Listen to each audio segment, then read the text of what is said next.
Hi everyone, it's Tom and we're Forex fortune hunting.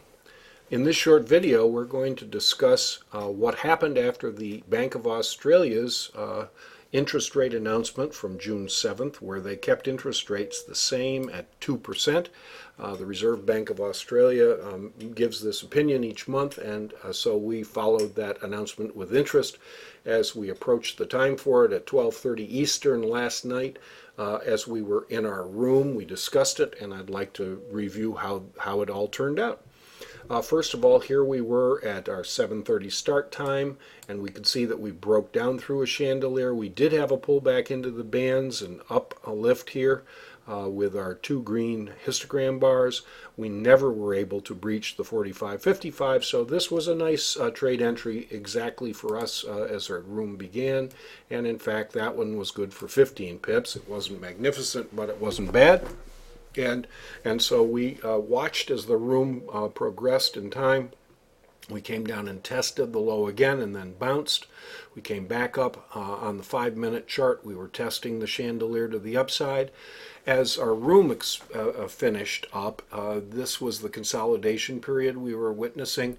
And then prior to the announcement, there was some downtrend activity. And if you'd hung in with this trade, with a chandelier stop loss all the way from the beginning of the room until the end, you would have had a 21 pip trade. And so you have to make a decision if 4 hours of torture there is worth it while you're waiting for the fireworks. And so here were the fireworks at exactly 7:30 on the server, which is 7 hours ahead, so that's 12:30 for us. And we're in a situation where we had pretty big break of the chandelier to the upside. We did pull back into the bands, and then we reversed and went higher. And if we put our line right here and we cross over, let's see if we can get a 1-minute chart to get a sense of that uplift. Here's our line.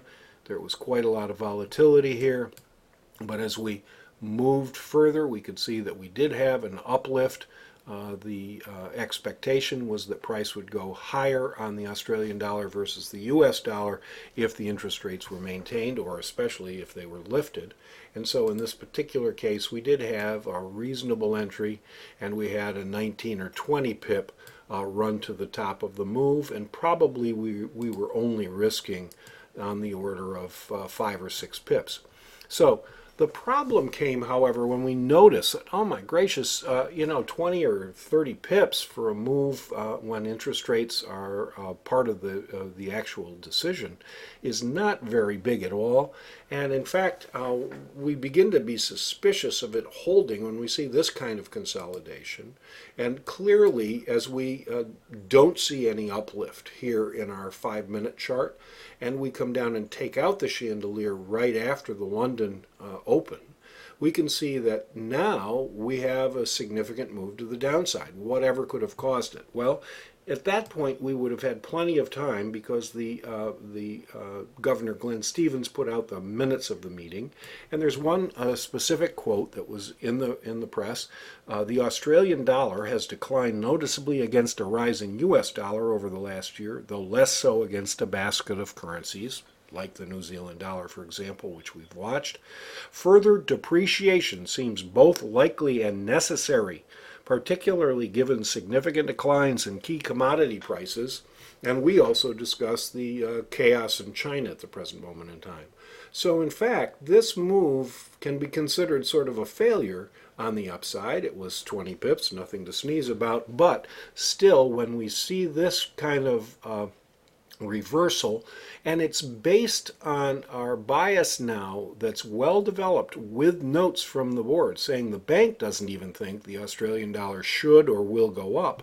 And at that point, you can see as that news sinks in, we have a significant drop. 53 pips to here, a pullback into the bands, 65 pips now. And so that is really the way to check it out. You can play these moves here, but you also have to look at the background and the notes and try to figure out what your economic bias is. And when the bank is telling you that they don't think things are going to go higher, beware. It's just like when we heard from Mr. Kuroda at the Bank of Japan, and he jawboned the market. That's when you can get the significant changes in price level. And you can see that it isn't until this afternoon let's see, Tuesday afternoon, that we're beginning to get some kind of a pullback here. That's a normal opportunity as well, and we'll see what happens as we move into our trading room tonight. Just quickly, let's check the difference with the Australia-New Zealand pair. And you can see here that we did have in Australia-New Zealand, because the New Zealand is a little weaker than the US dollar, of course, this was the place where we went. We had our pullback after the announcement. Here was the announcement on the New Zealand dollar, which is also legit to trade for sure. It moves a little more quickly most of the time. And from here to here, we had a 37 pip move. But once again, we had a triple top. And after the London Open, we could not go higher. When you find in a candle like this that that's the peak for the London Open, you really want to take it out if you don't expect to go in the opposite direction, and that's in fact what we did. And after a pullback into the bands here, we see that we had a 40 pip decline just in the first leg. So I hope that's helpful to your trading history, and as we look at new interest rate announcements, we can try to follow the meeting minutes and keep track of what the reality of the situation is. So until next time, good trading.